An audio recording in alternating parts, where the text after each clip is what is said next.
Tiongkok menginvestasikan 7,4 kuadriliun untuk membuat pelabuhan laut dalam papan atas, pelabuhan laut dalam Yangsan di Shanghai, pada tahun 2023. Pelabuhan ini akan memiliki kapasitas peti kemas lebih dari 240 juta TEU, melebihi total kapasitas semua pelabuhan Amerika jika digabungkan. Yangsan sekarang menjadi salah satu pelabuhan terbesar di dunia, yang menunjukkan kemajuan pesat Tiongkok di sektor maritim. Dalam video ini, kita akan mendalami sejarah pelabuhan Yangsan, teknik luar biasa, dan bagaimana pelabuhan ini tetap menjadi yang terdepan selama lebih dari 10 tahun. Terletak sekitar 30 km dari pusat kota Shanghai, pelabuhan Yangsan terhubung ke daratan utama oleh jembatan Donghai sepanjang 32 km. Kebutuhan akan pelabuhan laut dalam ini muncul dari ambisi Shanghai untuk tumbuh sebagai pusat perdagangan internasional. Pelabuhan yang ada hanya dapat menangani kapal-kapal yang lebih kecil, dan munculnya kapal-kapal kargo yang lebih besar membuat pelabuhan baru diperlukan. Misalnya, kapal kargo besar, dengan panjang lebih dari 300 meter dan lebar 40 meter, membutuhkan kedalaman air setidaknya 15 meter untuk bernavigasi dengan aman. Namun, pelabuhan terbesar di Shanghai saat itu hanya memiliki kedalaman 12 meter, yang turun hingga di bawah 8 meter saat air surut, sehingga kapal-kapal besar tidak dapat berlabuh. Situasi ini memaksa Shanghai untuk mengalihkan kapal-kapal tersebut ke pelabuhan-pelabuhan di negara-negara seperti Jepang atau Korea Selatan, agar tetap kompetitif, yang menyoroti kebutuhan mendesak akan pelabuhan Yangshan. Pemilihan Pulau Yangsan sebagai pelabuhan merupakan keputusan yang cerdas. Kedalaman air di sini berkisar antara 15 hingga 20 meter, dan arus yang kuat membantu mencegah lumpur terkumpul. Selain itu, penahan angin alami yang disediakan oleh Kepulauan Zhoushan menjadikannya lokasi yang sempurna untuk pelabuhan utama. Perencanaan dimulai pada akhir tahun 1990, yang melibatkan lebih dari 4.000 ilmuwan dan insinyur untuk merancang pelabuhan. Konstruksi secara resmi dimulai pada tahun 2002, dan itu merupakan pekerjaan yang sulit. Untuk membangun pelabuhan laut dalam, para pekerja harus menghubungkan banyak pulau kecil di dalam area pelabuhan seluas 10 km persegi. Tonggak penting lainnya adalah penyelesaian jembatan Donghai, sebuah struktur sepanjang 32 km yang menghubungkan pelabuhan Yangsan ke daratan Shanghai, yang selesai dalam waktu 3 tahun dengan biaya 7,6 triliun rupiah, yang merupakan jembatan lintas laut pertama di Tiongkok. Pelabuhan Yangsan telah menjadi pemimpin dunia, menangani lebih dari 47 juta TEU setiap tahunnya pada tahun 2023, yang merupakan sekitar 10% dari lalu lintas peti kemas dunia. Ini telah melampaui pelabuhan-pelabuhan besar seperti Singapura dan Busan. Pada tahun 2022, ia mengelola 1,4 miliar ton kargo, menjadikannya pelabuhan terbesar di dunia. Pertumbuhan Yangsan dalam dekade terakhir sangat mengesankan, meningkat dari kurang dari 10 juta TEU pada tahun 2005 menjadi lebih dari 40 juta pada tahun 2017. Tingkat pertumbuhan pelabuhan tidak tertandingi, mencapai rekor 47,3 juta TEU pada tahun 2021, yang mencakup 20% dari total peti kemas Tiongkok dan mengamankan posisi teratasnya di dunia. Keberhasilan pelabuhan Yangsan berasal dari ukuran dan pendekatan inovatifnya. Pelabuhan tersebut telah memperkenalkan sistem manajemen cerdas yang bekerja menggunakan big data dan kecerdasan buatan untuk meningkatkan efisiensi.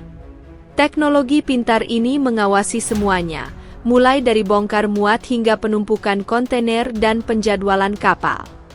Hasilnya, waktu penyelesaian kapal telah meningkat lebih dari 30%, sebuah kemajuan besar dibandingkan dengan pelabuhan tradisional.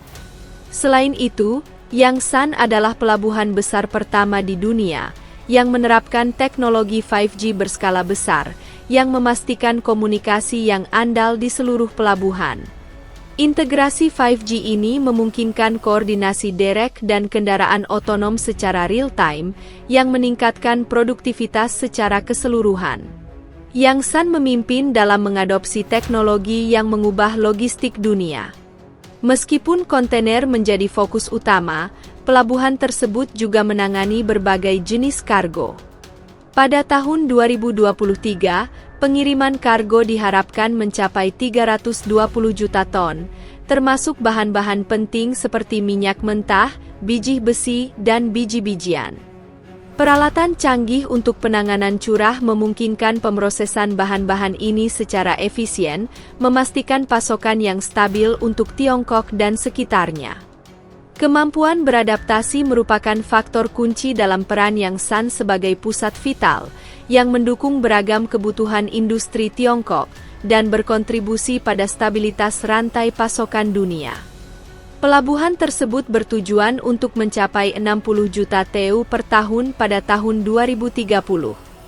Untuk memenuhi target ini, pelabuhan tersebut berencana untuk meningkatkan otomatisasi, memperluas penyimpanan peti kemas, meningkatkan penggunaan kendaraan tanpa sopir, dan meningkatkan jangkauan 5G. Upaya ini akan memperkuat kepemimpinan Yangsan dalam pengiriman dunia, dan selanjutnya mengurangi waktu dan biaya pemrosesan, sehingga membuatnya lebih menarik bagi pengirim internasional. Menurut publikasi pengiriman internasional, terminal ini 2 kali lebih efisien daripada pelabuhan konvensional. Rata-rata tingkat bongkar muat adalah 40 kren per jam, yang menetapkan standar dunia untuk pelabuhan. Selain itu, terminal ini ramah lingkungan, menghasilkan emisi karbon 50% lebih sedikit dibandingkan dengan terminal tradisional. Komitmen terhadap keberlanjutan ini membedakan Yangsan sebagai pemimpin dalam praktik pengiriman yang bertanggung jawab. Terminal ini menggunakan sensor canggih, sistem navigasi, dan paku magnetik. Otomatisasi tidak hanya meningkatkan efisiensi, tetapi juga menurunkan kemungkinan kesalahan manusia dan bahaya keselamatan. Dengan teknologi pemeliharaan prediktif dan pemantauan jarak jauh, terminal mengalami lebih sedikit kerusakan dan mengurangi biaya pemeliharaan. Terminal otomatis di Yangsan juga menjadi pelopor dalam keberlanjutan lingkungan, mengganti peralatan diesel dengan opsi listrik. Sejak terminal diluncurkan, emisi gas rumah kaca dan polusi suara telah menurun. Emisi karbon telah turun sekitar 30%, sehingga menjadi standar pembangunan pelabuhan yang ramah lingkungan. Dedikasi Yangsan terhadap inisiatif ramah lingkungan menyoroti masa depan teknologi pelabuhan, di mana keberlanjutan sama pentingnya dengan efisiensi. Langkah menuju praktik yang lebih ramah lingkungan ini, sejalan dengan upaya dunia untuk mengurangi dampak lingkungan dari industri besar. Selain itu, Grup Pelabuhan Internasional Shanghai telah menerapkan platform digital untuk manajemen real-time yang meningkatkan efisiensi.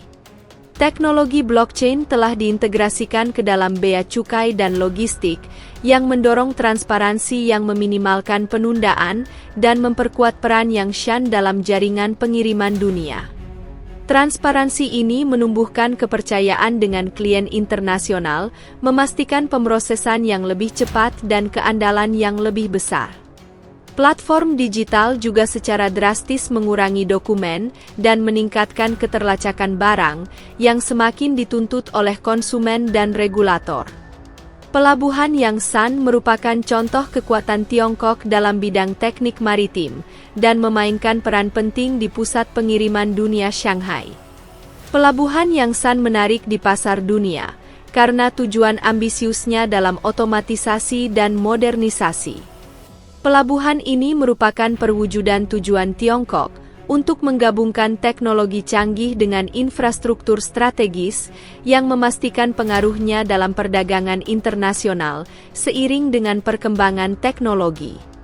Pelabuhan ini akan tetap penting dalam menghubungkan Tiongkok dengan dunia, dengan peningkatan berkelanjutan dalam otomatisasi, keberlanjutan, dan manajemen digital. Yangsan menjadi tolak ukur untuk pelabuhan modern dengan menggunakan teknologi canggih seperti kecerdasan buatan. Yangsan mempertahankan keunggulan bersaing, menggabungkan efisiensi, inovasi dan keberlanjutan untuk memimpin dalam pengiriman dunia. Apa pendapat Anda tentang pelabuhan Cina paling canggih di dunia ini? Bagikan komentar Anda di bawah ini dan nantikan video kami berikutnya. Jika Anda merasa video ini informatif, harap ingat untuk menyukai, membagikan, dan berlangganan untuk mendapatkan video terbaru kami.